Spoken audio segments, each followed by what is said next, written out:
नमस्कार साथियों, स्वागत है आप सभी का हमारे YouTube channel RPSC GK with Amar sir पर। तो देखिए, ये जो पेपर है हम इसको सोल्व करेंगे। और ये पेपर जो है संस्कृत डिपार्टमेंट का है, वरिष्ठ अध्यापक एंड सेकंड ग्रेड का है और संस्कृत शिक्षा विभाग का है। 2018 में इसकी एग्ज़ाम हुई थी, सॉरी 2018 की वैकेंसी है। और एग्ज़ाम डेट जो है 19/2/2019 यानी 2019 में इसकी एग्ज़ाम हुई है। और ये सेकंड पेपर है, यानी ग्रुप बी का ए और बी दो ग्रुप लगे थे। तो हम ग्रुप बी है जिसका पेपर यह सोल्व हम कर रहे हैं। ग्रुप बी की जो जीके का पेपर है उसको हम फर्स्ट पेपर को यहाँ पे सोल्व कर रहे हैं। और वरिष्ठ अध्यापक संस्कृत शिक्षा 2018 का ये पेपर है। तो चलिए, इस पेपर में हम कुछ महत्वपूर्ण प्रश्न हैं भूगोल और राजस्थान इतिहास से, उनको यहाँ पे हम देखेंगे। और कला संस्कृति के जो प्रश्न उत्तर हैं उनको भी यहाँ पे हम देखेंगे। तो चलिए, आज का हमारा जो पहला प्रश्न है वो रहा हमारी स्क्रीन पर। तो देखिए, पहला प्रश्न जो है ये है हमारा, मारवाड़ म्यूल्स के लेखक कौन है। मारवाड़ म्यूल्स के लेखक कौन है। तो ये पुस्तक का नाम है। तो इस पुस्तक है जिसके लेखक कौन है, तो इसका जो राइट आंसर है वो जाएगा रामोतार अग्रवाल। इसके जो लेखक हैं वो हैं रामोतार अग्रवाल। चलिए, नेक्स्ट क्वेश्चन यहाँ पे हम देखते हैं। तो अगला क्वेश्चन है क्वेश्चन नंबर 2। रमझोल आभूषण मध्यकालीन मारवाड़ में शरीर के किस भाग से संबंधित है। तो रमझोल आभूषण के बारे में यहाँ पे पूछा है। रमझोल आभूषण मध्यकालीन मारवाड़ में शरीर के किस भाग से संबंधित है। तो जो रमझोल है ये आभूषण जो है वो पैर से संबंधित था। मध्यकालीन मारवाड़ आभूषण मध्यकालीन मारवाड़ के समय, तो ये उस टाइम पे जो है वो पैर का पहना जाता था रमझोल। ये पैर में पहना जाता है रमझोल। और नेक्स्ट क्वेश्चन यहाँ पे हम देखते हैं। क्वेश्चन नंबर 3 है हमारा, पृथ्वीराज राठौड़ द्वारा रचित पुस्तक वेली कृष्ण रुक्मणी री किस भाषा में लिखी गई। तो पृथ्वीराज राठौड़ द्वारा रचित पुस्तक वेली कृष्ण रुक्मणी री किस भाषा में लिखी गई। तो ये पुस्तक जो है किस भाषा में लिखी गई थी, वेली कृष्ण रुक्मणी री। तो ये जो है भाषा में लिखी गई थी डिंगल भाषा में। इसका जो राइट आंसर है वो हो जाएगा डिंगल। तो ये डिंगल भाषा में ये पुस्तक लिखी गई थी, वेली कृष्ण रुक्मणी री। तो ये पुस्तक जो है डिंगल भाषा में लिखी गई थी। क्वेश्चन नंबर 4, गीदड़ नृत्य का संबंध किस स्थान से है। गीदड़ नृत्य, तो ये गीदड़ नृत्य है वो शेखावाटी का नृत्य है और शेखावाटी से इसका संबंध है। तो गीदड़ नृत्य है वो शेखावाटी का है। इसमें राइट आंसर ये हो जाएगा। और 5वां जो क्वेश्चन है हमारा, ओसिया के जैन मंदिर किस जिले में स्थित है। जो ओसियाओं के जो जैन मंदिर है वो किस जिले में स्थित है। ओसियाओं के जैन मंदिर किस जिले में स्थित है। तो ये आप सभी को खूब पता होगा, ये क्वेश्चन आपने बार बार रिपीट पढ़ लिया होगा। इसमें जो राइट आंसर है वो हो जाएगा यहाँ पे जोधपुर। तो ओसियाओं के जैन मंदिर जो है जोधपुर से स्थित है। जोधपुर में ओसियाओं के जैन मंदिर स्थित है। नेक्स्ट क्वेश्चन यहाँ पे हम देखते हैं। क्वेश्चन नंबर 6, दादू पंथ का साहित्य किस भाषा में संग्रहित है। जो दादू पंथ का साहित्य है वो किस भाषा में है। तो दादू पंथ का जो साहित्य है वो किस भाषा में है। क्वेश्चन नंबर 6 है और इसका जो राइट आंसर होगा हमारे वो होगा ढूंढाड़ी भाषा में। तो ये ढूंढाड़ी भाषा में है। दादू पंथ का साहित्य जो ढूंढाड़ी भाषा में है। नेक्स्ट क्वेश्चन देखते हैं और ये बहुत अच्छा क्वेश्चन है। किस दुर्ग को गठ बीडली के नाम से जाना जाता है। गठ बीडली, तो वह कौन सा दुर्ग है या फिर कौन से दुर्ग को गठ बीडली के नाम से जाना जाता है। तो आप सभी को खूब पता होगा, ये क्वेश्चन आपने बार बार में खूब पढ़ा होगा और अच्छा क्वेश्चन है। इस तारागढ़ जो है अजमेर वाला, इसको जो गठ बीडली के नाम से जानते हैं, तारागढ़ अजमेर। अजमेर के अंदर ये दुर्ग है तारागढ़, तो इसे जो है गठ बीडली के नाम से जाना जाता है। नेक्स्ट क्वेश्चन यहाँ पे हम देखते हैं। चलिए, ये भूगोल का क्वेश्चन है हमारा। तो क्वेश्चन नंबर 8, राजस्थान का क्षेत्रफल निम्नलिखित यूरोपीय देशों में किन के क्षेत्रफल के लगभग बराबर है। तो क्वेश्चन है हमारा, राजस्थान का क्षेत्रफल निम्नलिखित यूरोपीय देशों में से किन क्षेत्रफल के लगभग बराबर है। तो आप सभी को खूब पता होगा, ये क्वेश्चन भी काफ़ी बार रिपीट हुआ है एग्जामों में, खूब पढ़ा है आपने। तो इसका जो राइट आंसर होगा वो हो जाएगा यहाँ पे ए नॉर्वे और डी पोलैंड। इसके बराबर जो है ये देश जो है एशिया के, इनके बराबर जो राजस्थान का क्षेत्रफल है, यानी क्वेश्चन राइट आंसर 4 नंबर होगा। ये जो दो देश हैं नॉर्वे और पोलैंड, तो इनका जो क्षेत्रफल है उनके बराबर राजस्थान का अकेला क्षेत्रफल हमारा राजस्थान का। तो ये दो देश हैं, इनके लगभग बराबर जो है राजस्थान का क्षेत्रफल है। इसमें राइट आंसर जो है वो ए डी हो जाएगा, नॉर्वे और पोलैंड इन देशों के बराबर है। चलिए नेक्स्ट क्वेश्चन यहाँ पे हम देखते हैं। तो क्वेश्चन को थोड़ा छोटा करना पड़ेगा। चलिए देखिए ये हमारा क्वेश्चन नंबर 9। निम्नलिखित को सुलेखित कीजिए, नीचे दिए गए कूटों की सहायता से सही उत्तर का चुनाव करिए। तो एक तरफ है प्रदेश और एक है पर्वत चोटी, तो इनको हमें मिलाना है। तो देखते हैं। तो जो है उत्तरी अरावली ए, ये उत्तरी अरावली वो है भानगढ़ में, और मध्य अरावली ये है तारागढ़ में, और जो दक्षिणी अरावली है वो ऋषिकेश चोटी है। तो ये इस प्रकार हैं। तो अरावली की भानगढ़, तो तीन इन दो, इसमें दो तीन है ही नहीं, इन दोनों में है। मध्य अरावली का तारागढ़, तो दो इसमें है नहीं, इसमें है, तो 2 नंबर इसका राइट आंसर हो जाएगा। और दक्षिण अरावली ऋषिकेश चोटी, तो इस प्रकार इसका मिलान होगा। राइट आंसर जो है 2 नंबर यहाँ पे हो जाएगा। चलिए नेक्स्ट क्वेश्चन यहाँ पे हम देखते हैं। क्वेश्चन है हमारा 10 नंबर का। निम्न में से कौन सी नदी राजस्थान के आंतरिक अपवाह तंत्र से संबंध नहीं है? तो निम्न में से कौन सी नदी है जो राजस्थान के आंतरिक अप अपवाह तंत्र से संबंध नहीं है, अपवाह तंत्र से संबंध नहीं है? तो इसमें जो नदी है ये तीनों है, रूपगढ़ है, खंडेला है और मेंढा है। ये मित्री नहीं है, तो इसका राइट संबंध नहीं है, वो राइट आंसर यहाँ पे मित्री हो जाएगा। नेक्स्ट क्वेश्चन यहाँ पे हम देखते हैं। राजस्थान में 12वां ज्योतिर्लिंग कहाँ पर स्थित है? 12वां ज्योतिर्लिंग कहाँ पर स्थित है? राजस्थान में 12वां ज्योतिर्लिंग कहाँ पर स्थित है? क्वेश्चन नंबर 12, इसका राइट आंसर जो हो जाएगा शिवाड़ में, जो कि माधोपुर में है। चलिए नेक्स्ट क्वेश्चन देखते हैं यहाँ पे हम। केंद्रीय सूक्ष्म बागवानी संस्था जहाँ स्थित है? तो केंद्रीय सूक्ष्म बागवानी संस्था जो है, केंद्रीय सूक्ष्म बागवानी संस्था जहाँ स्थित है, तो क्वेश्चन नंबर 12, और इसका जो राइट आंसर है वो हो जाएगा बीकानेर में स्थित है। केंद्रीय सूक्ष्म बागवानी संस्था कहाँ स्थित है? बीकानेर में स्थित है। चलिए नेक्स्ट क्वेश्चन यहाँ पे हम देखते हैं। अब कुछ पशु हैं और नस्ल है, इनको हमें सुमेलित करना है। तो चलिए सुमेलित करते हैं। तो देखिए सबसे पहले ऊँट जो होते हैं वो आप सभी को पता है बीकानेरी होते हैं। और भेड़ जो है वो मगरा नस्ल की होती है। बकरी होती है राठी। और सॉरी, बकरी जो है झकराना होती है। गाय होती है राठी। इस प्रकार इनका मिलान होगा। बकरी जो झकराना होती है। तो देखिए ऊँट का जो है बीकानेरी, तो 2 इसमें तो है नहीं, और इसमें भी नहीं है 2 शुरू में। और बी का 3, तो बी का 3 इसमें भी है, इसमें भी है। सी का 4, तो 4 इसमें है नहीं, बाकी 3 नंबर इसका राइट आंसर हो जाएगा। तो देखिए ऊँट का एक बार और बताता हूँ आपको मैं। ऊँट जो होते हैं बीकानेरी होते हैं, भेड़ जो होती है मागरा होती है, और बकरी होती है जकराना, और गाय जो है राठी होती है। इस प्रकार इसका आंसर जो है यहाँ पे 3 नंबर हो जाएगा। चलिए अगला क्वेश्चन यहाँ पे हम देखते हैं। तो क्वेश्चन है हमारा, राजस्थान की सहकारी डेयरी फेडरेशन लिमिटेड RCDF मुख्यालय कहाँ स्थित है?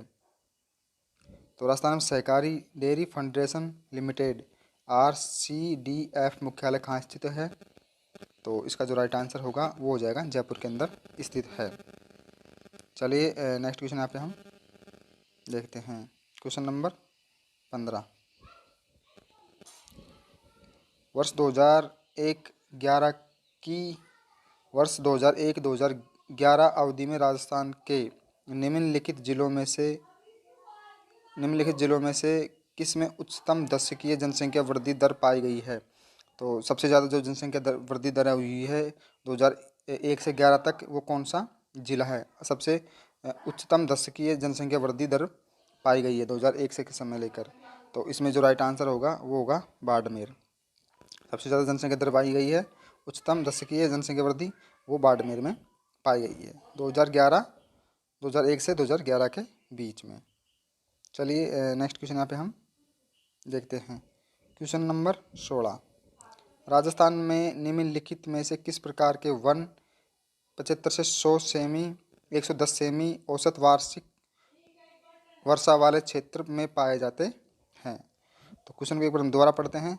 राजस्थान में निम्नलिखित में से किस प्रकार के वन 75 से 110 सेमी औसत वार्षिक वर्षा वाले क्षेत्रों में पाए जाते हैं? तो 175 से 110 सेमी जो औसत वर्षा है, वहाँ कौन से वन पाए जाते हैं? तो वहाँ पे जो है शुष्क सागवान वन पाए जाते हैं। शुष्क सागवान वन प्रकार के वन जो हैं पाए जाते हैं। इसका राइट आंसर जो है 4 नंबर हो जाएगा, शुष्क सागवान वन पाए जाते हैं। चलिए नेक्स्ट क्वेश्चन यहाँ पे हम देखते हैं। अब देखिए 17 नंबर क्वेश्चन है और इसमें से एक निम्नलिखित में से एक सम्मिलित नहीं है, वो कौन सा है उसको हम यहाँ पे देख लेते हैं। तो क्वेश्चन नंबर है हमारा 17। तो देखिए सीमेंट जो है अवस्थिति, मोडक, तो ये सही है। उर्वरक गड्ढेपन, ये भी सही है। तांबा खेतड़ी, ये भी सही है। जिसमें गलत है वो है 3 नंबर का, ये काच लीलामण, ये यहाँ पे सुमेलित नहीं है। तो इसका राइट आंसर जो है ये हो जाएगा। बाकी तीनों फैक्ट जो है ये सही है। चलिए नेक्स्ट क्वेश्चन की ओर हम बढ़ते हैं। तो क्वेश्चन नंबर 18 है हमारा, पृथ्वी की भूमि सतह की औसत ऊंचाई कितनी है? पृथ्वी पर भूमि सतह की औसत ऊंचाई कितनी है? औसत ऊंचाई भूमि सतह की जो है वो कितनी है? तो यहाँ पे राइट आंसर जो हो जाएगा 840 मीटर। 840 मीटर पृथ्वी पर भूमि सतह की औसत ऊंचाई कितनी है? वो है 840 मीटर। यहाँ पर राइट आंसर हो जाएगा। नेक्स्ट क्वेश्चन है हमारा 19 नंबर का क्वेश्चन है। देखिए, निम्नलिखित महासागरों में से कौन सा एक संभवतः पेस्तलासा का अवशिष्ट भाग है?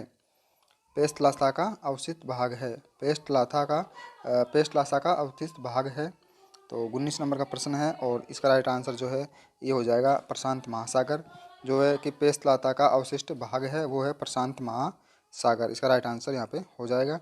चलिए नेक्स्ट क्वेश्चन है हमारा 20, कौन सी एक ग्रह पौने नहीं है? कौन सी एक ग्रह पौने नहीं है? कौन सी एक ग्रह पौने नहीं है? तो यहाँ पे राइट आंसर जो है हो जाएगा 20 नंबर का क्वेश्चन है हमारा, तो वो है मानसूनी पौने। मानसूनी पौने यहाँ पे राइट आंसर हो जाएगा। चलिए नेक्स्ट क्वेश्चन यहाँ पे हम देखते हैं। देखिए सुमेलित करना है इस क्वेश्चन को हमें। तो देखिए नीचे दिए गए जो कुटों को वो है। अब देखिए सबसे पहले है 21 नंबर का क्वेश्चन है हमारा और इसमें सबसे पहले जो है पांडुपोल है। तो पांडुपोल जो है अलवर के अंदर है। और जसवंतथड़ा आप सभी को पता है, जसवंतथड़ा जोधपुर में है। और जसवंतथड़ा जोधपुर में है। और लालगढ़ जो है आप सभी को पता है बीकानेर में है लालगढ़। और गागरोन का किला आप सभी को खूब पता है झालावाड़ में है। तो देखिए पांडुपोल जो है पांडुपोल अलवर में है तो 3, और जसवंतथड़ा जोधपुर में तो 4, और लालगढ़ जो है बीकानेर में है तो 2, और गागरोन किला 1 झालावाड़ में है। 3 4 2 1, 3 4 2 1। तो देखिए 3 नंबर का जो आंसर है वो सही है। तो ये बहुत कुछ सीखता है इस क्वेश्चन से। तो पांडुपोल जो है अलवर में है, जसवंतथड़ा जोधपुर में, लालगढ़ बीकानेर में, गागरोन किला झालावाड़ में। इस प्रकार इसका मिलान होगा। 3 नंबर का इसका राइट आंसर हो जाएगा। चलिए नेक्स्ट क्वेश्चन यहाँ पे हम देखते हैं। क्वेश्चन नंबर 22 जो हमारा, वर्तमान विश्व में कौन सा प्रदेश ऋणात्मक जनसंख्या वृद्धि दर दर्शाता है? ऋणात्मक जनसंख्या वृद्धि दर्शाता है। 22 नंबर का क्वेश्चन है हमारा और इसमें जो है राइट आंसर यहाँ पे हो जाएगा पूर्वी यूरोप। इसका राइट आंसर यहाँ पे हो जाएगा हमारा। चलिए अगला क्वेश्चन यहाँ पे हम देखते हैं। क्वेश्चन नंबर 23 हमारा, तो निम्नलिखित में से कौन सा भारतीय राज्य म्यांमार के साथ अंतर्राष्ट्रीय सीमा साझा नहीं करता। तो भारतीय वह कौन सा राज्य है जो म्यांमार के साथ अंतर्राष्ट्रीय सीमा साझा नहीं करता? तो वह कौन सा राज्य है? तो 23 नंबर का क्वेश्चन है हमारा, और इसका राइट आंसर जो है यहाँ पे त्रिपुरा हो जाएगा। त्रिपुरा जो है म्यांमार के साथ साझा नहीं करता। बाकी ये तीनों जो है ये करते हैं। बाकी 3 नंबर का जो है वो म्यांमार के साथ जो अपनी सीमा, अंतर्राष्ट्रीय सीमा, वो साझा नहीं करता है। तो चलिए नेक्स्ट क्वेश्चन यहाँ पे हम देखते हैं। क्वेश्चन नंबर 24 है हमारा, मानसून निम्न में से किससे प्रभावित नहीं होता है? तो देखिए मानसून निम्न में से किससे प्रभावित नहीं होता है? तो देखिए ITCZ से विस्थापन, तो ये बिल्कुल इससे होता है। भूमि एवं सागरीय भागों में भिन्न भिन्न दरों से गर्म होना, बिल्कुल ये सही है। और पश्चिमी जेट्स स्ट्रीम का विस्थापन, ये भी सही है। और नॉर्वेस्टर, ये गलत फैक्ट है। तो इसका जो नहीं पूछा है, नहीं होता है, तो ये है नॉर्वेस्टर, इससे प्रभावित नहीं होता है। इसका राइट आंसर 4 नंबर हो जाएगा। चलिए नेक्स्ट क्वेश्चन यहाँ पे हम देखते हैं। निम्नलिखित में से कौन सी एक गंगा में दक्षिण की ओर से नहीं मिलती? तो देखिए निम्न में से कौन सी नदियों में से कौन सी एक नदी गंगा की दक्षिण ओर से नहीं मिलती है, दक्षिण की ओर से नहीं मिलती है? तो वो राइट आंसर यहाँ पे 25 नंबर का जो क्वेश्चन है, इसका राइट आंसर जो यहाँ पे हो जाएगा वो है गोमती। 3 नंबर यहाँ पे राइट आंसर हो जाएगा। जो कि दक्षिण की ओर से नहीं मिलती है वो हो जाएगा यहाँ पे गोमती नदी। 3 नंबर राइट आंसर इसका हो जाएगा। अगला क्वेश्चन है हमारा क्वेश्चन नंबर 26, निम्नलिखित में से कौन सी गैस ओजोन संरक्षण के प्रत्यक्ष उत्तरदायी नहीं है? ओजोन संरक्षण के लिए प्रत्यक्ष उत्तरदायी नहीं है। कौन सी गैस जो है ओजोन संरक्षण के लिए प्रत्यक्ष उत्तरदायी नहीं है? तो 26 नंबर क्वेश्चन है, इसका राइट आंसर जो हो जाएगा कार्बन डाइऑक्साइड। कार्बन डाइऑक्साइड जो है ये प्रत्यक्ष उत्तरदायी नहीं है ओजोन संरक्षण के लिए। इससे जो कार्बन डाइऑक्साइड से है ओजोन परत को नुकसान हो रहा है। चलिए नेक्स्ट क्वेश्चन यहाँ पे हम देखते हैं। क्वेश्चन नंबर 27, निम्नलिखित में से भारतीय राज्यों की ना तो तटरेखा है ना ही अंतर्राष्ट्रीय सीमा। तो देखिए बहुत अच्छा क्वेश्चन है हमारा। निम्नलिखित में से निम्नलिखित में से कौन सा भारतीय राज्य ना तो तटरेखा है ना ही अंतर्राष्ट्रीय सीमा? तो क्वेश्चन नंबर 27, और इसका जो राइट आंसर यहाँ पे होगा वो होगा यहाँ पे तेलंगाना। तेलंगाना जो राज्य है ना तो इसकी कोई तटरेखा है ना ही कोई अंतर्राष्ट्रीय सीमा है, वो है तेलंगाना राज्य की। चलिए नेक्स्ट क्वेश्चन यहाँ पे हम देखते हैं। क्वेश्चन नंबर 28 संविधान से संबंधित है, पोर्टिकल से। किस संविधान संशोधन अधिनियम ने राजस्थान में राज प्रमुख संस्था का लोप कर दिया? तो ये बहुत अच्छा क्वेश्चन है। और जो राज प्रमुख का पद था राजस्थान के अंदर, उसका लोप किया है, वो कौन सा संशोधन था? तो इसमें जो राइट आंसर हो जाएगा वो हो जाएगा 7वां संविधान संशोधन। 7वां संविधान संशोधन जिसके माध्यम से जो राज प्रमुख पद था उसका लोप हो गया था। चलिए नेक्स्ट क्वेश्चन यहाँ पे हम देखते हैं। क्वेश्चन नंबर 29 है हमारा, मुख्यमंत्री की नियुक्ति भारत के संविधान के किस अनुच्छेद के अंतर्गत होती है? जो मुख्यमंत्री की नियुक्ति होती है वो कौन से अनुच्छेद के अंतर्गत होती है? तो वो है अनुच्छेद 164। इसके अंतर्गत राज्यपाल मुख्यमंत्री की नियुक्ति करता है, अनुच्छेद 164 के तहत। चलिए नेक्स्ट क्वेश्चन यहाँ पे हम देखते हैं। ये कुछ क्यूट है, इनको हमें चयन करना है। क्वेश्चन नंबर 30 है हमारा। तो देखिए क्रांति और संबंध क्षेत्र, इनको हमें मिलाना है। तो देखिए हरित क्रांति जो है, और पीत क्रांति, श्वेत क्रांति और नीली क्रांति, तो हमको इनको मिलाना है। तो चलिए मिलाते हैं। हरित क्रांति वो है कृषि से संबंधित, पीत क्रांति वो है तिलहन से संबंधित, और श्वेत क्रांति दूध से संबंधित, और नीली क्रांति जो है वो है मछली पालन से। तो हरित क्रांति का 2, तो इनमें 2 है नहीं, बाकी इसमें है। पीत क्रांति का तिलहन 1 है इसमें दोनों में, और श्वेत क्रांति दूध से है C, तो इसमें है नहीं, बाकी 4 नंबर आपका राइट आंसर हो जाएगा। श्वेत क्रांति दूध से है, नीली क्रांति मछली पालन से है। तो ये बहुत अच्छा क्वेश्चन है। हरित क्रांति कृषि, पीत क्रांति तिलहन, श्वेत क्रांति दूध और नीली क्रांति मछली पालन से है, और 4 नंबर का राइट आंसर हो जाएगा। चलिए नेक्स्ट क्वेश्चन यहाँ पे हम देखते हैं। क्वेश्चन नंबर 31 है हमारा, निम्नलिखित में से कौन सा एक सम्मिलित नहीं है। तो देखिए राजस्थान के मुख्य सचिव और अवधि यहाँ पे दे रखी है। अब यहाँ पे सम्मिलित नहीं है वो यहाँ पे पूछा है, तो इसका जो राइट आंसर है वो हो जाएगा यहाँ पे मीठालाल मेहता। ये जो है ये सम्मिलित नहीं है। बाकी कृष्ण गोपाल कृष्ण बनोता ये सही है, 77 से 80। विपिन बिहारी लाल माथुर ये 86 से 92 ये सही है। और आर के नारायण ये 2002 से 5 सही है। बाकी मीठालाल मेहता ये सही नहीं है। और अगला जो क्वेश्चन है वो यहाँ पे हम देखते हैं। क्वेश्चन नंबर 32, राजस्थान के सचिवालयों के निम्नलिखित पदाधिकारियों पर विचार कीजिए। तो देखिए इनका ये जो है पदाधिकारियों अवरोही क्रम में यहाँ पे क्या होगा, अवरोही क्रम में हमें सेट करना है। तो देखते हैं, करते हैं। 32 नंबर का हमारा ये प्रश्न है। तो चलिए, सबसे पहले जो होते हैं वो होते हैं शासन सचिव। सबसे पहले होते हैं मुख्य सचिव। आप सभी को सबसे पहला होता है मुख्य सचिव, बाद में होते हैं शासन सचिव, और इनके बाद में जो होते हैं अतिरिक्त सचिव और फिर उप सचिव। तो सबसे पहले 1, फिर 4 शासन सचिव, फिर अतिरिक्त सचिव 3 और उप सचिव 2। 1 4 3 2, तो 1 4 3 2 4 नंबर का ये राइट आंसर यहाँ पे होगा। तो इस प्रकार इनका क्रम होगा। सबसे पहले जो है मुख्य सचिव, शासन सचिव, अतिरिक्त सचिव और उप सचिव, इस प्रकार का क्रम होगा। चलिए नेक्स्ट क्वेश्चन यहाँ पे हम देखते हैं। 33 नंबर का हमारा क्वेश्चन है, राजस्थान लोक सेवा आयोग के राजस्थान लोक सेवा आयोग के सदस्यों की संख्या व सेवा की शर्तों का उदाहरण कौन करता है।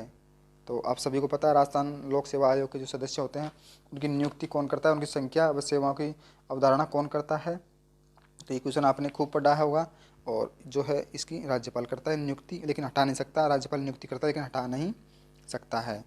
और चलिए नेक्स्ट क्वेश्चन देखते हैं यहाँ पे। क्वेश्चन नंबर 34, राज्यपाल अपने स्वविवेकी कर्तव्यों को छोड़कर अपने कर्तव्यों का निर्माण की सहायता से सलाह से करेगा। तो आप सभी को पता है किसकी सहायता से करेगा। 34 नंबर का ये प्रश्न है हमारा। तो देखिए इसमें बहुत सारे स्टूडेंट है वो गलत कर देते हैं, मुख्यमंत्री कर देते हैं इसमें। तो इसमें जो है मुख्यमंत्री नहीं होगा, वो होगा मुख्यमंत्री एवं मंत्री परिषद की सहायता से। मुख्यमंत्री एवं मंत्री परिषद की सहायता से वो अपनी जो शक्तियों का निर्वहन करेगा, स्वविवेक शक्तियों के अलावा। मुख्यमंत्री एवं मंत्री परिषद की सहायता से। 35 नंबर का क्वेश्चन है हमारा, 2 अक्टूबर 1949 को नागौर में राजस्थान के पंचायती राज का औपचारिक उद्घाटन किसने किया था। ये बहुत अच्छा क्वेश्चन है। 2 अक्टूबर 1959 को नागौर में राजस्थान के पंचायती राज औपचारिक उद्घाटन किसने किया था, कौन से प्रधानमंत्री ने किया था। तो आप सभी को पता होगा वैसे तो, लेकिन इसका जो राइट आंसर है वो हो जाएगा जवाहरलाल नेहरू। इन्होंने उद्घाटन किया था नागौर के अंदर पंचायत राज का। चलिए 36 नंबर का क्वेश्चन है हमारा, देखते हैं। राजस्थान पंचायती राज अधिनियम 1994 के अनुसार जिला स्थापत्य समिति के अध्यक्ष कौन थे। तो देखिए राजस्थान पंचायती राज अधिनियम 1994 के अनुसार जिला स्थापन समिति के अध्यक्ष कौन होता है। तो इसका जो है जिला प्रमुख होता है अध्यक्ष। जिला स्थापन समिति का अध्यक्ष जो होता है वो जिला प्रमुख होता है। चलिए नेक्स्ट क्वेश्चन यहाँ पे हम देखते हैं। सरपंच और उप सरपंच की अनुपस्थिति में ग्राम सभा बैठक का अध्यक्ष कौन करेगा। ये बहुत अच्छा क्वेश्चन है। सरपंच व उप सरपंच की अनुपस्थिति में ग्राम सभा बैठक का अध्यक्षता कौन करेगा। तो देखिए इसका जो राइट आंसर होगा वो होगा 4 नंबर, कोई भी उपस्थित सदस्य जिसे ग्राम सभा के सदस्यों द्वारा इस प्रयोजन हेतु चुना गया हो। तो राइट आंसर 4 नंबर हो जाएगा। इसमें कोई भी सदस्य कर सकता है जो सभी ग्राम सभाओं के सदस्यों ने इसने प्रायोजन के लिए चुना गया हो। तो इसका राइट आंसर 4 नंबर हो जाएगा। और अगला क्वेश्चन है हमारा क्वेश्चन नंबर 38। तो देखिए भारत सरकार अधिनियम 1919 के संदर्भ में निम्न कथनों में से कौन सा कथन एक असत्य है। तो हमें एक असत्य कथन ढूंढना है इनमें से। तो देखिए 1919 जो अधिनियम था भारत सरकार द्वारा, तो इनमें से ये जो 4 फैक्ट हैं इनको हमें एक गलत चुनना है। तो देखिए द्विसदनात्मक विधानमंडल आरंभ किया गया, तो बिल्कुल सही फैक्ट है। उच्च सदन को राज्य परिषद उच्च सदन को राज्य परिषद कहा गया, ये बिल्कुल फैक्ट सही है। निम्न सदन को विधानसभा कहा गया, ये बिल्कुल फैक्ट सही है। विधानसभा का कार्यकाल 5 वर्ष के लिए निश्चित किया गया। तो देखिए जो विधानसभा कार्यकाल है 5 वर्ष के लिए निश्चित नहीं किया गया है, ये फैक्ट गलत है। आप सभी को पता है जब तक मुख्यमंत्री अपना विश्वास विधानसभा में रखता है तब तक ही सरकार रहती है, बाकी विश्वास जब खो देता है तो 5 साल या फिर 1 साल हो, कोई भी हो, विधानसभा विघटन हो जाता है, यानी विधानसभा भंग हो जाती है। तो 5 साल के लिए कोई निश्चित नहीं है, कार्यकाल निश्चित नहीं है, लेकिन अधिकतम 5 साल हो सकता है, लेकिन उससे ज़्यादा नहीं। बाकी इसका कार्यकाल जो है निश्चित नहीं किया गया है विधानसभा का। तो 4 नंबर का जो फैक्ट है ये गलत है यहाँ पे। चलिए नेक्स्ट क्वेश्चन यहाँ पे हम देखते हैं 39 नंबर का, राजस्थान राज्य मानवाधिकार आयोग का गठन कब हुआ। तो क्वेश्चन बहुत बार पूछा गया है, वनपाल के एग्जाम में भी पूछा गया था। क्वेश्चन नंबर 39, तो आप सभी को पता है राजस्थान में मानवाधिकार आयोग का गठन 1999 में किया गया था। 1999, 2 नंबर राइट आंसर हो जाएगा। चलिए नेक्स्ट क्वेश्चन यहाँ पे हम देखते हैं क्वेश्चन नंबर 40। बड़ा क्वेश्चन है और अच्छा क्वेश्चन है। देखिए क्वेश्चन नंबर 40, देखिए किस अवसर पर गांधी ने यह घोषणा की, भारत में ब्रिटिश राज इस महान देश के नैतिक, भौतिक, सांस्कृतिक, आध्यात्मिक विनाश लेकर आया है। मैं इस शासन को अभिशाप मानता हूँ और मैं शासन की इस व्यवस्था को छिन्न भिन्न करने आया हूँ। राजद्रोही मेरा धर्म हो गया है। ये कोटेशन जो है महात्मा गांधी ने कब कहा था। तो देखिए 40 नंबर का क्वेश्चन है हमारा, और ये कोटेशन जो है गांधी जी ने कब कहा था, ये कहा था 6 अप्रैल 1930 दांडी में। तो दांडी यात्रा में एक कोटेशन कहा था कि जो इसने कहा था महात्मा गांधी ने यह घोषणा की कि भारत में ब्रिटिश राज्य इस महान देश में नैतिक, भौतिक, सांस्कृतिक, आध्यात्मिक विनाश लेकर आया है। मैं इस शासन को अभिशाप मानता हूँ। मैं शासन की इस व्यवस्था को छिन्न भिन्न करने आया हूँ। राजद्रोही मेरा धर्म हो गया है। तो ये कहा था 6 अप्रैल 1930 को दांडी यात्रा में। चलिए महात्मा गांधी कोटेशन था। नेक्स्ट क्वेश्चन यहाँ पे हम देखते हैं क्वेश्चन नंबर 41। भारत के संविधान के निम्नलिखित अनुच्छेदों में से किसको डॉक्टर भीमराव अम्बेडकर ने संविधान की आत्मा कहा। तो देखिए डॉक्टर भीमराव अम्बेडकर ने जो संविधान की आत्मा कौन सा अनुच्छेद को कहा था, ये बहुत प्यारा क्वेश्चन है, बहुत अच्छा क्वेश्चन है। तो वो है अनुच्छेद 32 को इन्होंने अनुच्छेद 32 को संविधान की आत्मा कहा है। और नेक्स्ट क्वेश्चन यहाँ पे हम देखते हैं। तो देखिए क्वेश्चन है निम्न में से एक सुमेलित नहीं है और संविधान से संबंधित है, वो कौन से सुमेलित नहीं है। तो चलिए देखिए जो मौलिक अधिकार हैं वो संयुक्त राज्य अमेरिका से मौलिक अधिकार हैं वो संयुक्त राज्य अमेरिका से लिए गए हैं, ये सही है, ये फैक्ट जो है सही है, ये बिल्कुल फैक्ट सही है। संसदीय लोकतंत्र ब्रिटेन से बिल्कुल सही है। नीति निर्देशित तत्व आयरलैंड से बिल्कुल सही है। आपात उपबंधक रूस, ये बिल्कुल फैक्ट यहाँ पे गलत है। 4 नंबर का फैक्ट जो है गलत है, बाकी तीनों फैक्ट यहाँ पे सही है। नीति निर्देशित तत्व आयरलैंड से, संसदीय लोकतंत्र ब्रिटेन से, मौलिक अधिकार संयुक्त राज्य अमेरिका से, फैक्ट सही है। बाकी 4 नंबर का जो फैक्ट है ये गलत है। चलिए नेक्स्ट क्वेश्चन यहाँ पे हम देखते हैं क्वेश्चन नंबर 43। भारत सरकार अधिनियम 1935 के संदर्भ में असत्य कथन को पहचानिए। भारत सरकार अधिनियम 1945 के संदर्भ में असत्य कथन को पहचानिए। तो देखिए इसमें असत्य कथन कौन सा है। पहला फैक्ट है अधिनियम सूची 7 में 3 सूचियों थी जो केंद्र और प्रांतों के मध्य में शक्तियों का विभाजन दर्शाती है, बिल्कुल फैक्ट सही है। और केंद्र सूची में 19 विषय थे, बिल्कुल फैक्ट सही है। प्रांत सूची में 36 विषय थे और अवशिष्ट शक्तियों गवर्नर जनरल की अनिर्णीयता हो गई थी।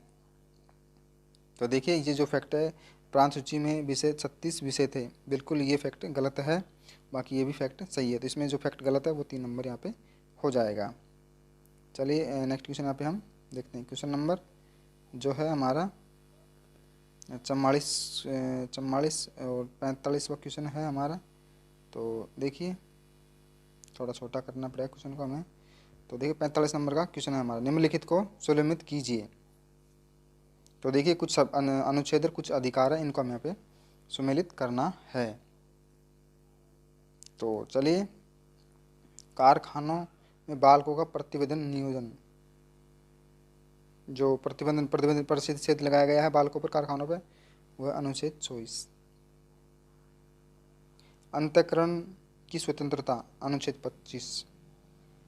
बाल श्रम का प्रतिषेध अनुच्छेद 23। और अल्पसंख्यकों के हित की सुरक्षा अनुच्छेद 29। तो एक में बी है, एक में 2, अंतःकरण 2 में 3, और 3 में 1, 4 में 4, यानी बी सी ए डी बिल्कुल 2 नंबर का, ये सॉरी 2 नंबर वाला फैक्ट यहाँ पे सही है। चलिए नेक्स्ट क्वेश्चन यहाँ पे हम देखिए, क्वेश्चन नंबर 46 हमारा। तो चलिए क्वेश्चन देखते हैं यहाँ पे हम। निम्नलिखित में से कौन सा कथन राष्ट्रपति के संदर्भ में नहीं है? राष्ट्रपति के संदर्भ में नहीं है, देखना हमें कथन। तो देखिए, वह संसद के किसी भी सदन को विघटन कर सकता है। वह दोनों सदनों के अभिभाषण एवं संदेश को भेजने का अधिकार रखता है। वह दोनों सदनों का या किसी सदन का सत्रवान कर सकता है। वह अनुच्छेद 108 के अधीन कुछ दशाओं में दोनों सदनों की बैठक बुला सकता है। तो क्वेश्चन नंबर 46 है हमारा। तो देखिए इसमें साफ लिख रखा है, आपको दिख रहा होगा। तो देखिए, वह किसी भी संसद को विघटन कर सकता है, तो वह बिल्कुल इसको अधिकार नहीं है किसी भी सदन जब तक जो अविश्वास प्रस्ताव नहीं हो सकता तब तक जो राष्ट्रपति किसी भी सदन को विघटन नहीं कर सकता। बाकी तीनों फैक्ट है वो सही है, 1 नंबर वाला फैक्ट यहाँ पे गलत है। चलिए नेक्स्ट क्वेश्चन यहाँ पे हम देखते हैं। तो निम्न प्रधानमंत्री के जो कार्य है इन पर हमें विचार करना है। निम्न कथनों पर विचार कीजिए। भारत में प्रधानमंत्री का चयन संसद करती है। भारत प्रधानमंत्री की सलाह से अन्य मंत्रियों को नियुक्ति करता है, राष्ट्रपति करता है। प्रधानमंत्री राष्ट्रपति के प्रसाद पर्यंत पद धारण करता है। तो देखिए ये जो क्वेश्चन है, तो इसमें जो है प्रधानमंत्री राष्ट्रपति के प्रसाद पर्यंत अपना पद धारण करता है, ये फैक्ट बिल्कुल गलत है। बाकी 1 और 2 फैक्ट यहाँ पे सही है।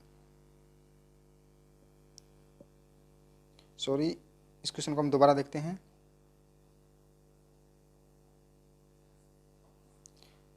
भारत में प्रधानमंत्री का चयन संसद करती है।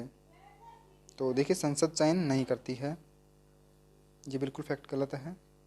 बाकी ये दोनों सही है, 2 और 3, क्योंकि प्रधानमंत्री जो वो होता है बहुमत दल का नेता, आप सभी को पता है। संसद चयन नहीं करती, बहुमत दल का जो नेता होता है वो प्रधानमंत्री बनता है। तो 1 नंबर का फैक्ट जो है गलत है, बाकी दोनों फैक्ट यहाँ पे सही है।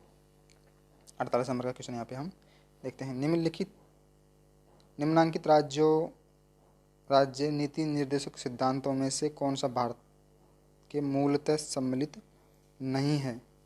भारत का संविधान में मूलतः सम्मिलित नहीं है। स्त्री पुरुषों को समान रूप से आजीविका के पर्याप्त साधनों का प्राप्त करने का अधिकार, ग्राम पंचायतों का गठन, उद्योग प्रबंधक कर्मचारियों की सहभागिता और कृषि अनुपालन का गठन। तो नहीं पूछा है यहाँ पे।